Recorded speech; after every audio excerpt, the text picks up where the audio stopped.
Përshëndetje, unë jam Arlini dhe së bashku me ekipin tim ne kemi ndërtuar një traktor. Por jo si ato që jeni mësuar duke parë zakonisht në përfusha. Ky është një traktor inteligjent.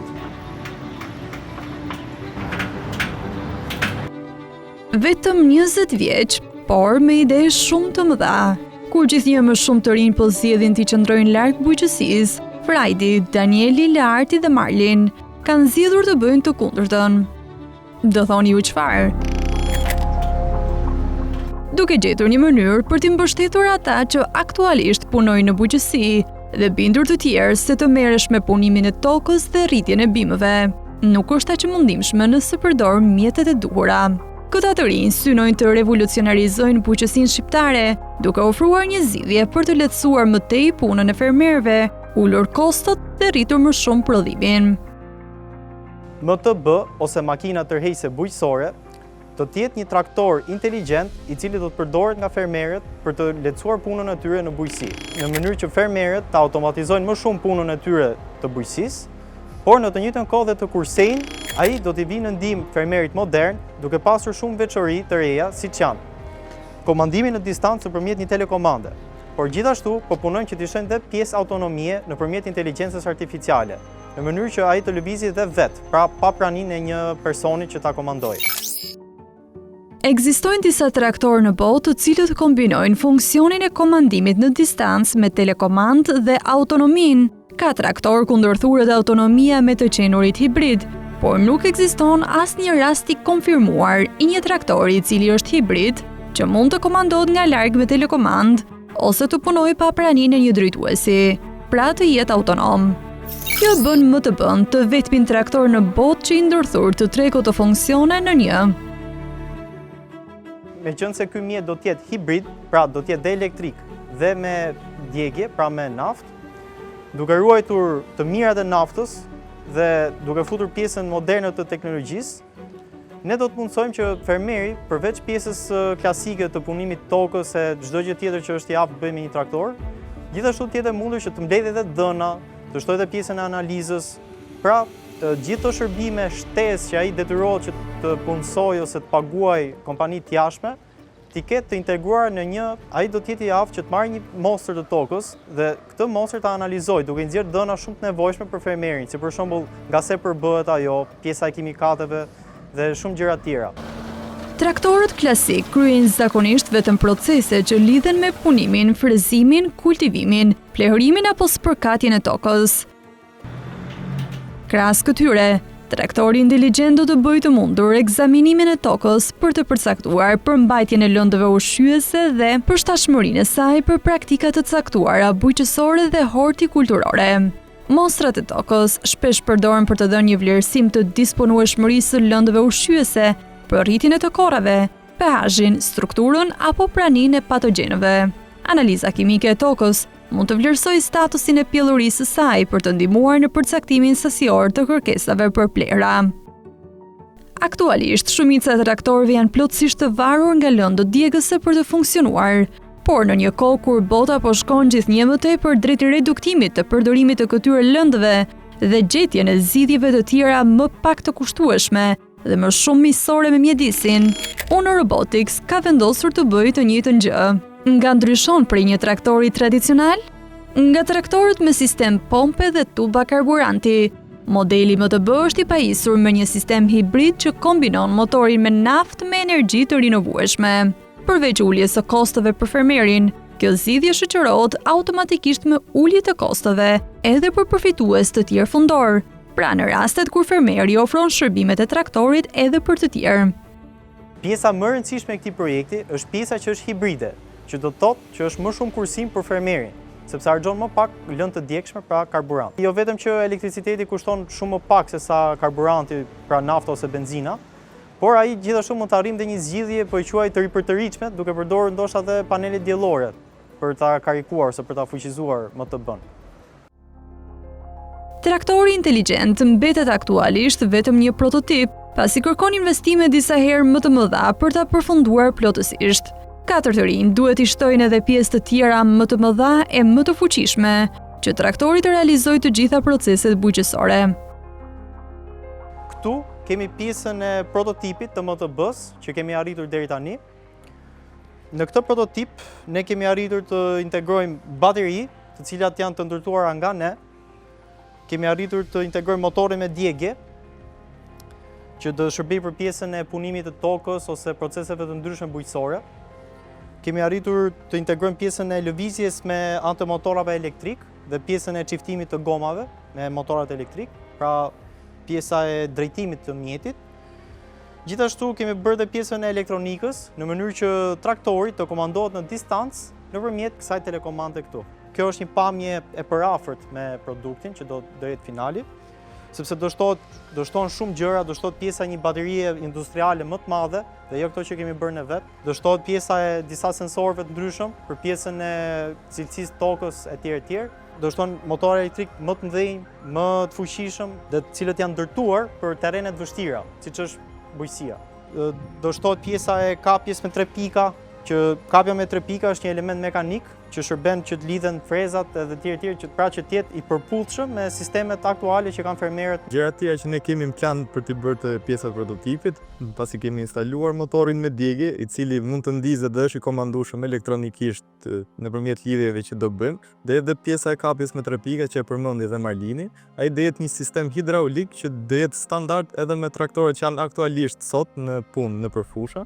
Këtë gjë ne kemi zgjedhur për faktin që fermeri mos të ketë nevojë që të blejë edhe agregatet e tjerë dhe aksesorë të tjerë në mënyrë që të punojë këto, po të jetë i përshtatshëm me ato aksesorë që ai ka ekzistuar, siç janë plugu, freza e të tjerë.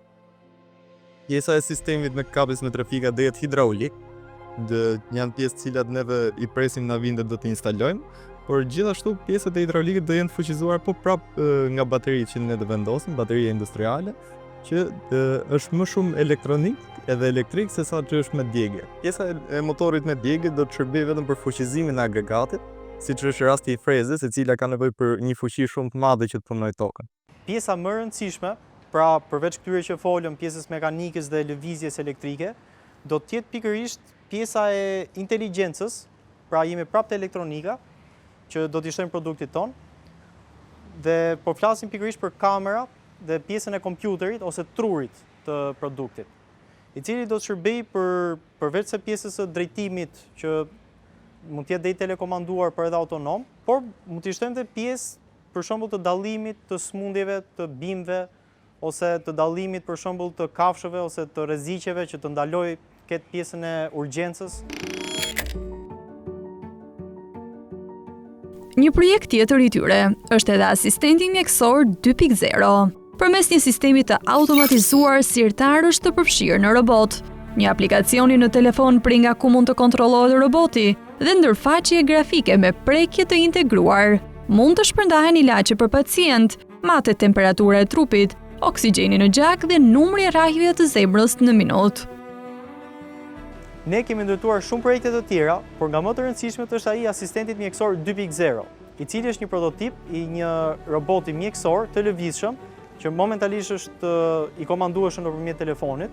Pra, te ky prototip kemi arritur pjesën e komandimit të telefonit, që do të shërbejë nëpër spitale ose në vende ku ka nevojë për asistencë mjekësore, që do lëvizi pra nga pacienti në pacient, nga dhoma në dhomë, dhe do të ketë çdo recetë të pacientit dhe nëpërmjet sistemit sirtarëve të tij të automatizuar, do të mund që çdo pacienti t'i ruajë atë pjesën e inventarit vet dhe ketë një recetë sa më të rregullt. Pra është thjesht një farë automatizimi i pjesës së shpërndarjes së ilaçeve. Pjesë tjetër kryesore e këtij roboti është pjesa e sensorëve që i kemi integruar, siç është pjesa e matjes së temperaturës së trupit ose pjesa e matjes së saturimit të oksigjenit në gjak, gjithashtu dhe rrajet e zemrës.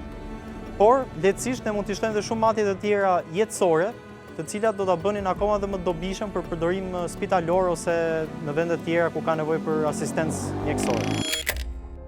Marlin shprehet se pjesë të caktuara të prototipeve të tyre mund të përdoren për të kryer edhe detyra të tjera. Në rastin e asistentit mjekësor, sistemi me sirtar mund të përdoret edhe nëpër magazina.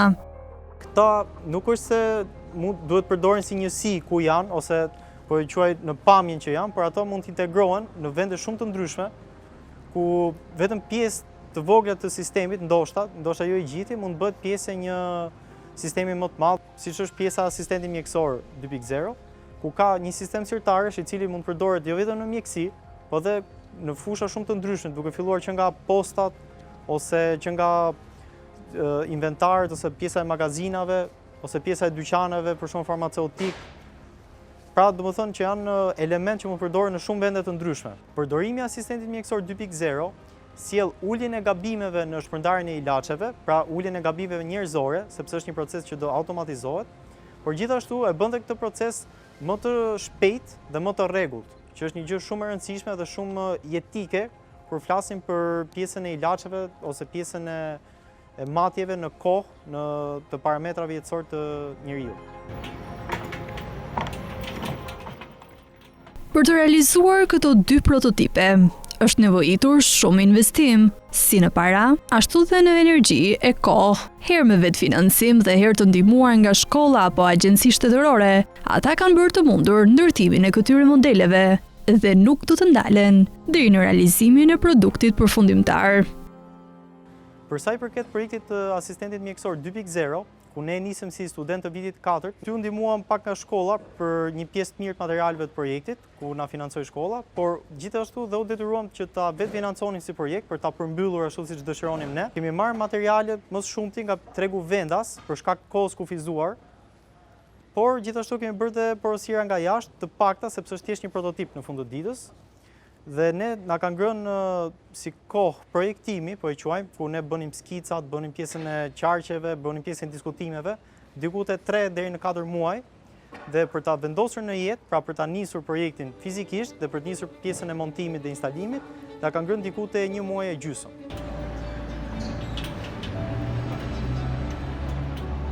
Për këtë prototip, ne na janë dashur 6 muaj që të mbyllim fazën e projektimit të tij. Dhe kjo fazë ka përfshirë pjesën e projektimit të qarqeve të elektronikës, të baterive, të pjesës mekanike që janë pjesa e çiftimeve, pjesa e drejtimit, pjesa e përcaktimit se ku do montohen fizikisht çdo element i tij. Për ta montuar prototipin, pasi kemi porositur pjesët dhe kemi mbyllur fazën e projektimit, ne na janë dashur afërsisht rreth 3 muaj dhe do na duan edhe pak kohë më shumë, rreth 2-3 muaj të tjerë që ta përfundojmë këtë prototip, duke pritur edhe për pjesët që të na vinë, sepse ky prototip është i ndërtuar nga pjesë, po e quaj, jo të produktit, pra pjesë testuese, por edhe pjesë të produktit. Për pjesën e financimit, ne na ka ndihmuar agjencia Startup Albania nëpërmjet grantit, që kemi marrë një pjesë të mirë të financimit ku kemi porositur pjesët e finale, por gjithashtu momentalisht ne jemi duke vetë financuar, sepse akoma ka ngelur, po e quaj, boshllëqe, në mënyrë që ne ta përfundojmë, ta nxjerrim një prototip të funksional dhe gjithashtu kemi porositur një pjesë shumë të mirë të produktit dhe të pjesëve që do përdoren në të. Qarqet dhe bateritë e litiumit janë gjithashtu disa nga produktet që prodhojnë të rinjt, të cilat një pjesë i përdorin në prototipet e tyre më të vogla, ndërsa një pjesë i ofrojnë për të gjithë ata që kanë interes për t'i përdorur në projekte të ndryshme. Këtu, për shembull, kam disa qarqe që përdoren në pjesën e IoT-s, të cilat mbledhin të dhëna dhe i dërgojnë në kohë reale në mjedise të ndryshme ose të dhëna të ndryshme sipas kërkesës. Fushën e baterive operojmë me baterinë që ne i bëjmë sipas kërkesës së klientit, që mund të kemë parametra të ndryshëm, por gjithashtu kemi edhe produktin ton, e cila është një bateri që shërben për projekte. Kjo bateri shërben që kushdo që ka qef ose dëshirë për të bërë një projekt të ndryshëm elektronik, mund të marrë një bateri të tillë dhe fuqizon kollaj. Këto janë shumë të vogla në krahasim me bateritë që ne përdorim për të fuqizuar projektin ton. Projekti jonë, bateria ndodhet këtu brenda, e cila ka dhe ekran të cili mund të shfaqë parametrat e ndryshëm dhe gjendjen e baterisë.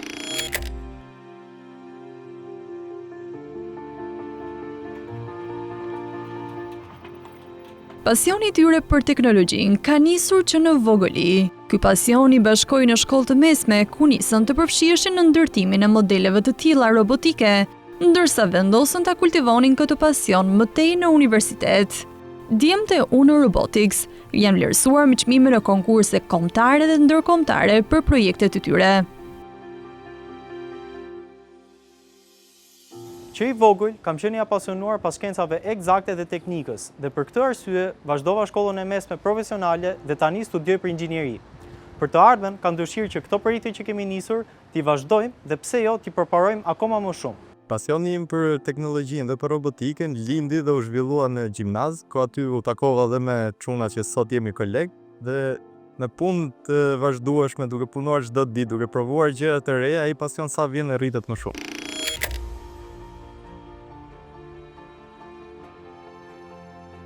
Për të rinj që kanë ëndra dhe ide që duan t'i realizojnë, këshilla ime është që duhet ta provojnë me patjetër. Pastaj, a do ja dalin apo jo, kjo gjë nuk dihet, por më rëndësishme është ta provosh, sepse duke e provuar, ti në rast se nuk ke sukses, prapse ti do e mësosh diçka. Kështu që më mirë se sa të rish kot, më mirë provoje. Për çdo që ka një ide ose një pikë synim ose diçka në çfarëdo lloj fushë tjetër, qoftë teknologjia apo çfarëdo lloj gjëje tjetër, unë këshilloj thjesht ta provoj. Filloj ta provoj dhe në punën do arrit patjetër diku. Qoftë gjëra të mëdha, gjëra të vogla, me hapa të mëdhenj apo me hapa të vegjël.